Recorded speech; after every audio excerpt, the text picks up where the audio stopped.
రాష్ట్రంలో ఉద్యోగులకు సంబంధించి మెనూ వచ్చేసింది. సో ఉద్యోగులకు సంబంధించిన మెనూ అయితే వచ్చేసింది. టమాటా పప్పు, కోడిగుడ్డు కూర పోలింగ్ సిబ్బందికి మెనూ ఇదే. ఎండల తీవ్రత పెరిగింది. ఈ తరుణంలో పోషకాలతో కూడిన ఆహారం తీసుకోవడం తప్పనిసరి.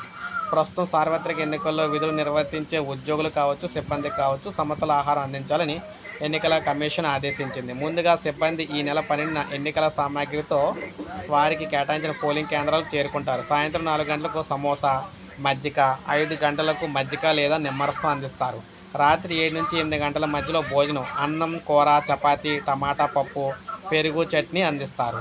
పోలింగ్ రోజు 13న ఉదయం 6 గంటలకు టీ, 2 అరటిపండ్లు, 8 నుంచి 9 గంటల మధ్య క్యారెట్, టమాటాతో కూడిన ఉప్మా, పల్లీల చట్నీ, 11, 12 గంటల సమయంలో మజ్జిగ పంపిణీ చేస్తారు.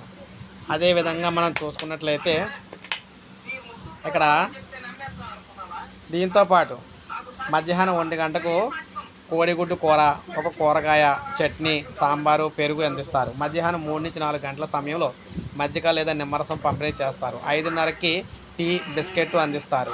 ఈ ప్రక్రియ గ్రామాల్లో పంచాయతీ అధికారులు, పురపాలికలో ప్రత్యేకంగా నియమితులైన వారు పర్యవేక్షించేలా కార్యాచరణ రూపొందించాలని, అన్ని పోలింగ్ కేంద్రాల్లో కూడా ఫ్యాను, అవసరమైతే కూలర్లు కూడా ఏర్పాటు చేయాలని కూడా చెప్పడం జరిగింది. సో చూసారు కదా, ఎన్నికల్లో పాల్గొనే ఉద్యోగులకు, సిబ్బందికి అందరికీ కూడా స్పెషల్ మెనూ అనమాట ఇది.